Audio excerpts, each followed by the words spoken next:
మంది కేసు పెట్టడం అవన్నీ కూడా అందరికి తెలిసిన విషయాలే. అంతే తప్ప ఏ ఒక్కరితో నా ఘర్షణలు కానీ గొడవలు కానీ లేవు.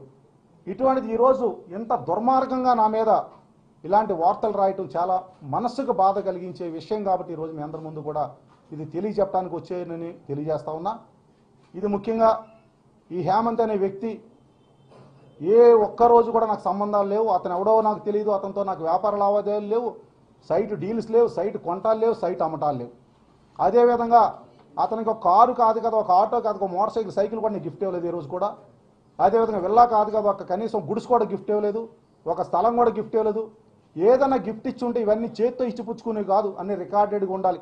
ఒక వెహికల్ ఇవ్వాలంటే 5 వెహికల్స్ ఇవ్వాలంటే 5 వెహికల్స్ తాలూకా ఆర్టీఓలో ఆఫీస్లో ట్రాన్స్ఫర్ చేయాలి, నా పేరుతో కొనాలి, నేను ఫైనాన్స్ కట్టాలి, ఆ కారు అతని పేరు ఇవ్వాలి.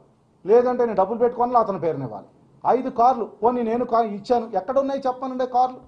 ఏ కారు ఎక్కడుంది చెప్పానండి? 5 విల్లాలు ఎక్కడున్నాయి చెప్పానండి? 12 స్థలాలు ఎక్కడున్నాయి చెప్పానండి? ఇంత ప్రాపర్టీ ఉన్న వ్యక్తి ఇటువంటి పనులు కార్యక్రమాలు ఎందుకు చేస్తాడో మనందరికీ అర్థం కాని విషయం. సరే, దయచేసి మీరందరూ కూడా ఈ విషయాన్ని గమనించవలసిందిగా మీ అందరికీ కూడా నేను చేతులెత్తి వేడుకుంటా ఉన్నాను. నాకేంటంటే ఈవేళ ప్రెస్ మీట్ పెట్టవలసిన అవసరం కూడా నేను వద్దు అనుకున్న మార్నింగ్ కూడా ఈవేళ సరే ఈ పేపర్ చూసిన రోజు పొద్దున పేపర్ చూసే పని ఏంటంటే మాకు నిజంగా మీ అందరు పాత్రికేయులందరికీ చెప్తాను, మనసు బాధతో చెప్తాను.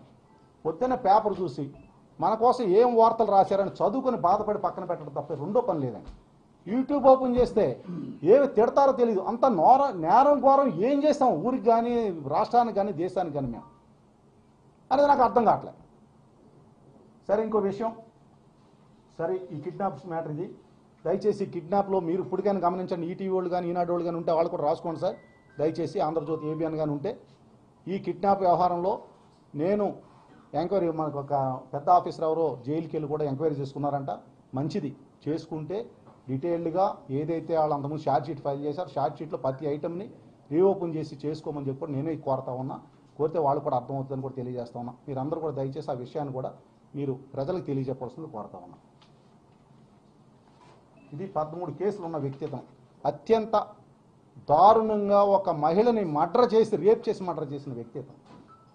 అటువంటి వ్యక్తికి ఇవాళ వెనకేసుకొచ్చిన అలాంటి వ్యక్తిని మీరు ఇవాళగా మాట్లాడుతూ ఉన్నారంటే మరి ఏంటనేది మాకు అర్థం కావట్లేదు. ఇంకా రెండోది, ఈ మధ్యన సిరిపురం గొడవ రోజు చూస్తాను ఉన్నాం. దాంట్లో 2 ఎలిగేషన్స్. ఒకటి, రోడ్డుకి అడ్డంగా రాళ్లు పెట్టించేసి అందరినీ ఇబ్బందికి గురి చేశాననేది. నేను 14/8/2023లో నేను మున్సిపల్ కమిషనర్కి పోలీస్ కమిషనర్కి ఉత్తరాలు రాశాను. నేను అవి పెట్టిన తర్వాత ఇవన్నీ కూడా రోడ్డుకి అడ్డంగా ఉండటం వల్ల ఇబ్బంది పడతా ఉన్న ట్రాఫిక్ అంటే స్వచ్ఛ సర్వేక్షణ ప్రకారం, స్మార్ట్ సిటీ రూల్స్ ప్రకారం ట్రాఫిక్ సిగ్నల్స్ని మినిమం చేయాలని మాకు పైనుంచి ఆర్డర్స్ ఉన్నాయి సార్, మేమేం చేయలేము, మాకు పైనుంచి వచ్చిన ఆర్డర్స్ అంటే సరే నేను విడిచిపెట్టాను.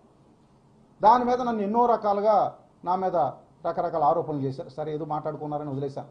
రెండోది, 63 కోట్ల రూపాయలు టీడీఆర్ నేను తీసేసుకున్నా అన్నారు. ఒరిజినల్గా ల్యాండ్ నాది కాదు, హెగ్డే ఫ్యామిలీ అని చెప్పి వాళ్ళు విజయవాడలో ఉంటారు, వాళ్ళది. మాకు డెవలప్మెంట్కి ఇచ్చారు. 40% మేము వాళ్ళకి ఇవ్వాలి, 60% మేము తీసుకోవడానికి, బిల్డింగ్ కట్టడానికి వాళ్ళతో అగ్రిమెంట్ అయ్యాం, పని మొదలుపెట్టాం. దానికి 2041 మాస్టర్ ప్లాన్ 2021లో వచ్చింది, 22లో 2041 ఫోర్స్లో ఉంటుంది. ఆ మాస్టర్ ప్లాన్ ప్రకారం అక్కడ రోడ్డు ఎంత వెడల్పు ఉండాలో వెడల్పుకు తగిన స్థలం రోడ్డుకు విడిచిపెట్టిన తర్వాతే బిల్డింగ్ కట్టాలి. అది రూల్. అది లేదంటే బిల్డింగ్ కట్టేసిన తర్వాత అప్పుడు రోడ్డు వేస్తానంటే బిల్డింగ్ అడ్డు వస్తుంది రోడ్డుకి. ఆ మాస్టర్ ప్లాన్ ప్రకారం